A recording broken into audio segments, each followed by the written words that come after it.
Bonjour à tous, j'espère que vous allez bien. Alors aujourd'hui, je vais partager avec vous une question qui m'a été proposée hier par un étudiant avec qui je travaille, quelqu'un que j'accompagne. Alors la question, je pense qu'elle va assez intéresser tous les parents, surtout en cette période de crise. Donc le papa, qu'est-ce qu'il m'a dit? Il m'a dit, en fait, je me suis rendu compte que mon enfant avait des graves problèmes, qu'il n'était pas bon étudiant, d'accord? L'enfant, il a 8 ans. Qu'il avait des gros problèmes de concentration et qu'il n'était pas aussi bon que sa sœur dans tout ce qui était mathématiques et que donc c'était un gros problème.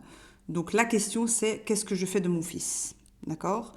Il n'est pas bon à l'école, il a des mauvaises notes, il n'arrive pas à se concentrer et il aime d'autres choses que sa sœur aime. D'accord, ça c'est la question. J'ai déjà un petit peu donné de ma réponse dans la façon dont j'ai posé la question. Ok. La suite dans le feed. Alors, je vais résumer. Bon, ça m'a pris quand même à peu près 2 heures d'expliquer tout ça, mais là, je vais vous faire un petit résumé rapide pour comprendre les étapes. Alors, première chose, d'accord? Accepter. C'est ce qui demande le plus de temps. Alors, faites-vous faire de l'hypnose, faites-vous faire de l'EFT, faites-vous faire la technique que vous voulez. Si vous n'arrivez pas à le faire tout seul, mais la première chose, c'est vraiment accepter. Donc, accepter que son enfant est différent, donc il n'est pas le même que l'autre, d'accord? Que le garçon n'est pas comme la fille, d'accord? Accepter que chacun a ses forces, d'accord? Qu'on n'est pas tous les mêmes. Donc, le malheur, on va dire, chez les êtres humains, c'est qu'on se ressemble tous physiquement. Chez les animaux, c'est très clair. Un guépard, ça court vite. Un poisson, ça nage dans l'eau. Et, je sais pas moi, et un serpent, bah, ça va en dessous de la terre. Et on ne se pose pas la question de... C'est bizarre, pourquoi le poisson, il court pas vite sur la terre? C'est dommage que le guépard, il nage pas dans l'eau. Non. On sait qu'un guépard, ça nage pas dans l'eau, et puis c'est fini, on l'accepte. Donc, l'image que je lui ai donnée, c'est imaginer que sur cette planète Terre, on naisse tous avec des différences physiques en fonction de nos dons ou de nos talents. D'accord? Imaginez. Imagine que votre fille qui a un grand don pour la concentration, qui est très bonne en mathématiques et tout ça, imagine en fait que les gens comme ça naissent, dirons-nous, voilà, j'invente, avec des grandes oreilles. Et que les autres, qui ont des problèmes, on va dire, avec tout ce qui est concentration mathématique, mais qui sont attirés par des choses beaucoup plus créatives et plus dans la production, ces gens naissent directement à la naissance avec des grands yeux, par exemple. Ben, qu'est-ce qui se passerait dans ce monde-là? Ben, il se passerait que quand on naît, quand le bébé naît, qu'est-ce qu'on dit? Ah, ben, quelqu'un qui va être bon dans les mathématiques et qui va avoir une bonne concentration. Voilà, on reçoit l'info, c'est enregistré dans notre cerveau, c'est accepté avant même la sortie de la maternité, et on n'en parle plus. Elle fera de la concentration et des mathématiques. Et le garçon, quand il est né, il avait des grands yeux. Ah, ben lui, ce sera quelqu'un qui va être dans la création. Ce sera peut-être un plombier, un cuisinier ou un architecte. Mais en tout cas, ou décorateur, je veux dire.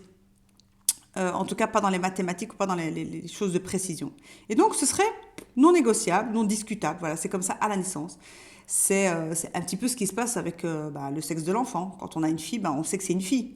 D'accord? On ne se dit pas, on aurait pu vérifier, on peut adapter, on peut changer. Bon, même si la situation d'aujourd'hui a un petit peu changé à ce sujet-là. Ok, donc première chose, que les enfants sont différents. Deuxième chose, que chaque enfant avance à son propre rythme. D'accord? Il y en a qui avancent vite, il y en a qui avancent lentement. Encore une fois, qu'est-ce que ça veut dire vite? Qu'est-ce que ça veut dire lentement? Ok?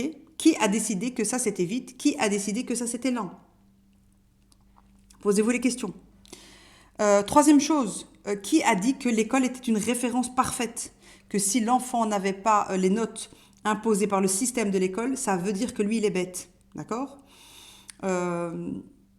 Qui a dit qu'il fallait absolument comprendre au mois de juin? Qui a dit qu'il fallait absolument terminer la matière au mois de juin et comprendre les tables de multiplication en juin et que si vous les terminez en juillet, vous êtes bête? Qui a dit que avoir 5 sur 10, c'est être un enfant bon, qui a fini l'année qui a passé et que 4 sur 10, on est bête? Donc, qui a décidé ça? Ok, le système scolaire, le système scolaire, il n'a pas été créé pour pouvoir rendre les gens épanouis, heureux ou qui fassent ce qu'ils veulent dans leur vie. Il a été créé tout simplement pour qu'on puisse travailler à l'usine, dans les entreprises, qu'on puisse être des bons exécutants. Donc, qui a décidé de? Vous imaginez que, par exemple, votre conjoint, votre femme, quand elle cuisine bien, vous avez décidé que c'était bon. Quelqu'un d'autre peut venir et dire non, la soupe de ta femme est dégueulasse.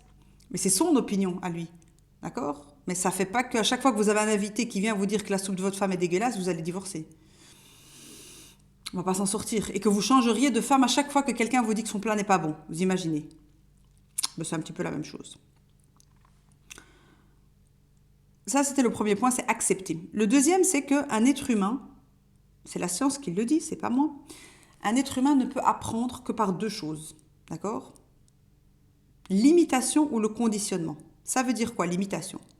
L'imitation, ça veut dire qu'en tant que parent, si on veut que nos enfants fassent des choses, il faut qu'on les fasse déjà nous-mêmes.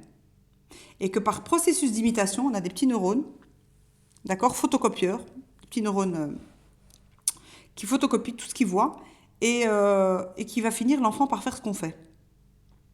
Ok? Imaginez, vous pouvez faire le test, hein. Mettez n'importe quoi dans votre café, mettez une fraise. Faites-le pendant une dizaine de jours, pendant une quinzaine de jours. Il y a quelqu'un à la maison qui finira par le faire. Il va trouver ça ridicule pendant une bonne semaine, mais il finira par le faire. Ok, après 12 jours environ, bah, il finira par 12 jours, un mois, par imiter votre comportement. Ok? Deuxième façon d'apprendre, c'est le conditionnement. C'est quand on s'habitue à quelque chose, tout simplement.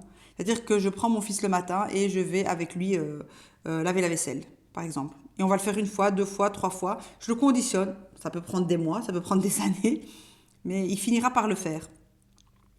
Ce qui empêche ça, parce qu'il y en a plein qui vont me dire « Ouais, mais c'est pas vrai ce que tu racontes. » Non, c'est que la plupart des parents, ils mettent beaucoup de pression. C'est « Apprends vite, s'il te plaît, que je puisse passer à autre chose. » Et c'est cette pression-là qui empêche la personne ou l'enfant ou le conjoint d'apprendre, tout simplement. Et on est tous passés par là, c'est qu'on veut enseigner quelque chose à quelqu'un, mais vite, s'il te plaît, apprends vite, qu'on n'en parle plus. J'aimerais vite que tu sois comme moi, j'aimerais vite que tu fasses ça. Donc là, on impose, on met de la pression. Il faut avouer, hein. Après, il faut apprendre à lâcher prise, ça peut prendre des années. Donc après voilà. Troisième point, la loi de la contradiction qu'on peut utiliser avec l'enfant, c'est quand il va dire j'aime pas la lecture, bah lui dire tu sais moi quand j'étais petit aussi j'aimais pas, hein, je détestais. D'ailleurs j'étais mauvaise en classe. Et puis tu sais comment j'ai fini par aimer la lecture? Ou tu sais comment j'ai fini par faire ça? L'idée c'est de démarrer toujours du côté de la personne. Alors les parents, tous les parents dans le monde, 90, 90%, sont du côté de l'école contre l'enfant. Si tu réussis pas à l'école, tu rates ta vie. Ok, ben déjà ça veut dire que tu m'aimes pas et que tu n'es pas de mon côté. Par contre, je me mets du côté de l'enfant et je lui dis ouais, je sais que l'école c'est pas chouette. D'ailleurs, Charlemagne, franchement, j'aurais bien envie de le tuer. Mais on n'a pas le choix. Voilà, c'est quelque chose qu'on nous impose. Je me mets du côté de mon enfant. Et d'ailleurs, je peux lui dire tu sais que si tu vas pas à l'école, c'est moi qu'on va venir chercher, c'est moi qui vais devoir rendre des comptes. Je peux même rentrer en prison. Et c'est la vérité. On est obligé d'emmener nos enfants à l'école. Enfin, obligé. On n'est pas obligé, mais bon. C'est ce que vous allez dire, vous. D'accord? Donc, me mettre du côté de l'enfant. D'accord? Donc, c'est vrai que les mathématiques, je déteste, mais bon, tu es obligé d'avoir un minimum. Ah, je déteste le cours de chimie, mais bon, qu'est-ce que tu veux? On n'a pas le choix. Allez, courage, essaye de finir, et après, tu pourras faire ce que tu veux. Lui donner aussi un espoir, faire un petit peu la carotte, d'accord? Donc, la loi de la contradiction, c'est une loi, j'allais dire mathématique, psychologique, qui marche très bien. Ok? Ensuite, dernier point, demandez l'opinion à votre enfant. Ok? Je n'aime pas lire et je dois lire pour mon travail. Qu'est-ce que tu me proposes? En fait, vous êtes en train de l'inviter à répondre à lui, à son besoin. Mais au lieu de le faire à lui-même, il le fait à vous. Je ne sais pas si c'est clair. Donc, tu sais, à mon boulot, ils m'ont obligé d'étudier toutes ces pages. Je suis obligée de le faire pour mon patron, mais j'ai pas envie. Qu'est-ce que tu proposes? Comment tu crois que que je pourrais le faire? Et là, il se met dans la peau du conseilleur. C'est beaucoup plus agréable d'écouter les conseils de soi-même. D'accord? Donc, lui demander son opinion.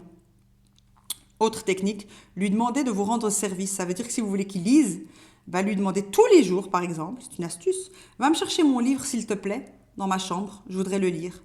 Ou bien, lui montrer 2 livres et lui dire, je ne sais pas lequel lire. Qu'est-ce que tu penses? Regarde un peu à l'intérieur, donne-moi ton avis. D'accord? Donc, c'est l'inviter à être la personne que vous avez envie qu'il devienne. Je ne sais pas si c'est clair. Donc, c'est le mettre dans l'autre position. Et vous mettre dans sa position à lui. Le plus important dans tout ça, c'est 2 choses. 1, accepter que votre enfant il va aller à son rythme. 2, de ne pas dire oui, mais moi, quand j'étais petite, j'étais toujours première de classe. Ouais. Mais bon, t'as pas fini à la NASA. Donc, de toute façon, c'est pas non plus une référence. Et en plus, je crois que ceux qui ont fait la NASA n'étaient pas nécessairement des premiers de classe, pour info. Imposer à son enfant d'aller dormir tôt. Ouais, il faut dormir tôt parce que si tu vas pas dormir tôt, tu vas rater ta vie. Ok, ça fait 5, 6 générations peut-être dans ta famille où on dort tôt. C'est rien passé d'extraordinaire, hein. Donc il faudrait peut-être arrêter de continuer à faire des choses qui n'ont pas vraiment donné de résultats. L'idée, ce serait de commencer un petit peu des nouvelles choses. Donc voilà, le plus important, c'est accepter en résumé et la deuxième chose, c'est se mettre du côté de l'enfant. D'accord? La pire des choses pour un enfant, c'est de se mettre du côté du policier, de l'école, de l'hôpital, de l'administration, d'accord? Et d'être contre lui. Je me mets à côté de lui et je lui dis que je suis d'accord avec lui. Mais que. Ok? Deuxième partie. Donc voilà. Donc arrêtez de faire les malins.